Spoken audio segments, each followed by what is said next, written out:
Rev up your engines!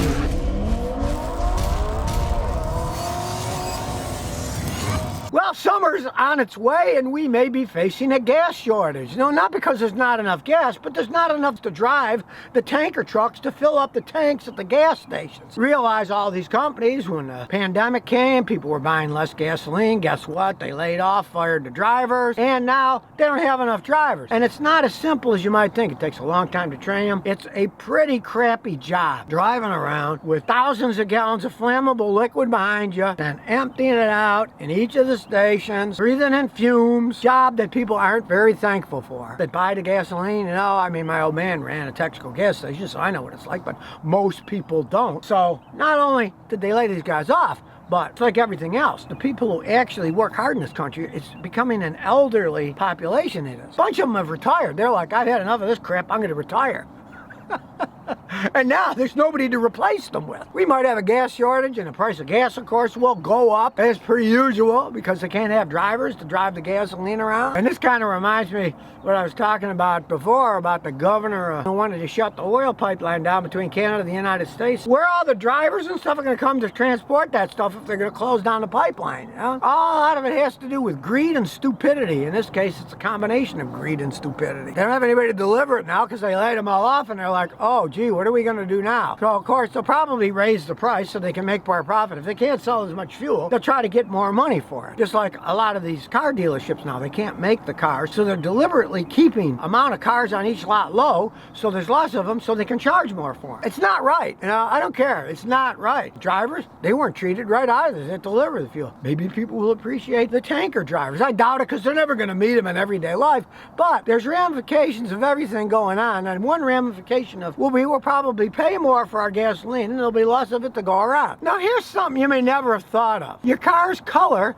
affects the depreciation and resale value. Of course, if you're like me, you buy a used car and you drive it forever, you really don't care, but most people don't go that way. Now here is the skinny, and it's kind of strange when you think about it. The worst color was gold. Gold cars in 3 years depreciated 45.6%. And strangely enough, the least depreciation was yellow. They only depreciated 20.4% the first 3 years. Now, of course, you'd have to take a lot of it with a grain of salt because, you know, what colors are what colors. If the real high-end cars are one color, of course, they depreciate the fastest. You buy a $120,000 Mercedes in 3 years, you're lucky if you get 50 or 60 for it. So, you know, they depreciate like mad. So some of it has to do with that. But, I mean, they did a whole chart of it. And here they are in order of most to least appreciation. As I said, gold was number one.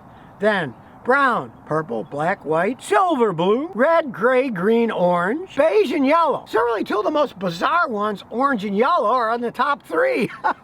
The ones that depreciate the least. Rather interesting thing to think about, you know. I mean, the only thing I ever really thought about color cars is a lot of people will get a white car because white reflects the sun, right? So it actually fades the least, so the paint lasts the longest in a white car. And of course, black, they're one of the big fading ones because they absorb all the heat, and you look close at an older black car, it's usually faded all over the place. But color does have something to do with the resale value of your car. Now you know. EGAD says, is 0W16 oil safe? I wasn't paying attention. I bought the wrong oil for my 2012 Toyota Tacoma 2.7.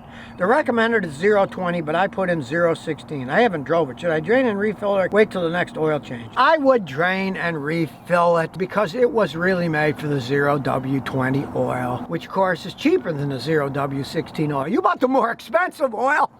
Maybe you could just drain it out, put it back in, and tell it to somebody who's got a 0W16 car. They're all GF6 oil. Only the GF6A is the 020. The 016 is GF6B, which is only to be used in the 0W16. So drain it out and put the right stuff in. It's not going to hurt anything all that much, but it can do a little damage. You pay all the money for the vehicle, put the right oil, then just put a sticker to remember. 020, 020, not 016. ONJ25 says, I have bubbling in my coolant reservoir. Got an 06 Dodge Charger with a Hemi. I have bubbling in my reservoir. What could cause it? I want to know if the buildup inside the radiator can cause it. Sure, anything that makes your car overheat can cause it. Now, you say it's bubbling. bubbling in the reservoir. Numero uno. Let's start simple. Replace the radiator cap. If the radiator cap is old, it holds in pressure. If it can't hold the pressure will bubble into your reservoir. The cheapest fix possible. Any overheating cause can make it bubble like that. You can watch my video, How to Fix an Overheating Car Engine, Scotty. It'll show you all the possibilities.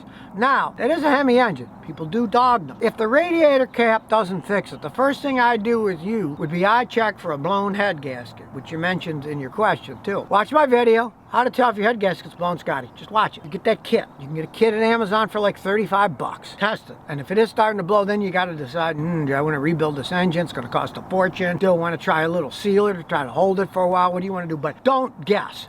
Get real data, work with the real data, and then find what the problem is and fix it. Pray it's just a bad radiator cap. It can be. William Hernandez says, Scotty, our 2019 Jeep Grand Cherokee is reliable. They're reliable to break down. It's very reliable that they'll break down as time goes on. I did a video of a 20-something-year-old one that a guy bought from Japan because it was right-hand drive. His wife was a post deliverer. And so she uses it in Maine to deliver post for the U.S. Post Office. She actually makes money because they pay her by the mile, and it works great. But that's a really old one. The new ones, ever since Fiat took over Chrysler, their quality's gone downhill. I can guarantee you with Stellantis, Peugeot running the whole show now, they'll probably get even worse. A very bad investment. I wouldn't buy one. Cody Dawson says, Scotty, I got a Honda Civic Si, 2017. At 45,000 miles, it threw a rod and got replaced. Now the AC doesn't work. It has 51,000 miles. Should I trade it for a Corolla Apex manual? Well, if that's what you want, you got an Si. They're pretty well built, but most guys that have SIs drive the heck out of it. And I'm assuming that's why the rod went. You were driving like a lunatic. Even then, they generally don't break. And you only got 51,000 miles on it. But if you can get good money for it and get the Corolla manual, the Corolla will last forever. And you'll probably drive slower too. And you might not blow any engines then, because they're nowhere near as fast as the Civic SIs are. It's kind of a lifestyle thing too. You want to go for a little more conservative, long-lasting vehicle? Go ahead. All right, the 2022 Toyota Sienna has an outdoorsy special edition for their van. I know it's all-wheel drive, right? You get it all-wheel drive, but their outdoorsy idea, I mean, they made it look a little more outdoorsy. They put roof rack and stuff. And they have a color that, believe it or not, they call cement. So I guess it fits in with the great outdoors. It's, camouflage, cement type color. But they're only raising it 0.6 of an inch higher. So there's really no radical transformation. It's more in name than anything else. So if you're worried about looking wimpy driving a minivan around, well, you can get a cement colored one that's raised up a little higher, has roof racks and everything on it. I guess if you're gonna go hunting, you can stick the deer on the top of the roof rack. Now, it's called the Woodland Edition, and they're all-wheel drive. Like I say, you can get a roof rack on them. And it also has a tow hitch and a power outlet. So if you go out, you're camping or stuff, you can have power. Now, that makes sense. A lot of people with a Sienna, they're going to go camping with their family, right? So that makes a lot of sense. I think they should go like the old VWs. They should make special ones where the top pops up and you become a camper. That'd be a really cool idea, of course. That'd take a lot of transformation on their assembly line to make that. That's something more that people will customize themselves. But they are offering this Woodland Sienna now, at least if you want the image of being outdoorsy. And you do get a tow hook on the back and a power outlet for doing stuff out in the woods. So it's a little bit woodsy. I can't say that 0.6 of an inch higher clearance is going to do all that much, though.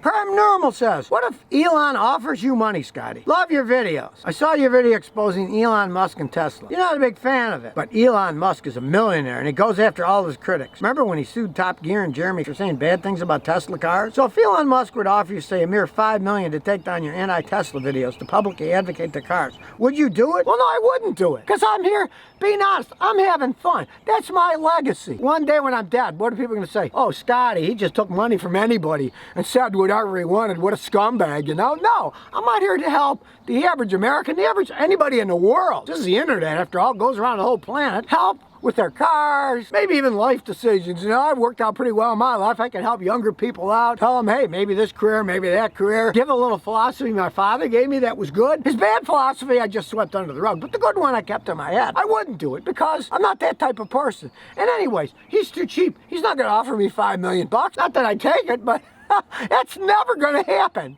Yeah, it's never going to happen. Not in a million years. They wouldn't even give me a car to drive around. And they wouldn't even give me a car to drive around before I actually analyzed them and came out with my negative opinions. You know, in the first, I don't have any opinion at all. I don't know anything about it until I drive them and customers have them. And I look at them and I study the repairs. And then I find out that I can't get in my data system on my phone and all data like every other car to fix people's cars and answer their questions, because Musk doesn't allow anybody to share the information on repairs for his cars, which is one of my big things against him. Hey, if the only place you can take your cars to a dealership, and there aren't that many of them, you're going to wait a long time and you're going to get reamed on repairs. And I see that from people that I know that have Teslas. Sometimes they wait months to get their car fixed, you know? And you can't come to an aftermarket guy like me because I can't get information to fix it. You take a regular car, all cars by law in the United States, internal combustion engines, have to have an OBD2 plug so you can plug it in and analyze it. He doesn't, because these are electric cars. They don't pollute, so there is no OBD plug.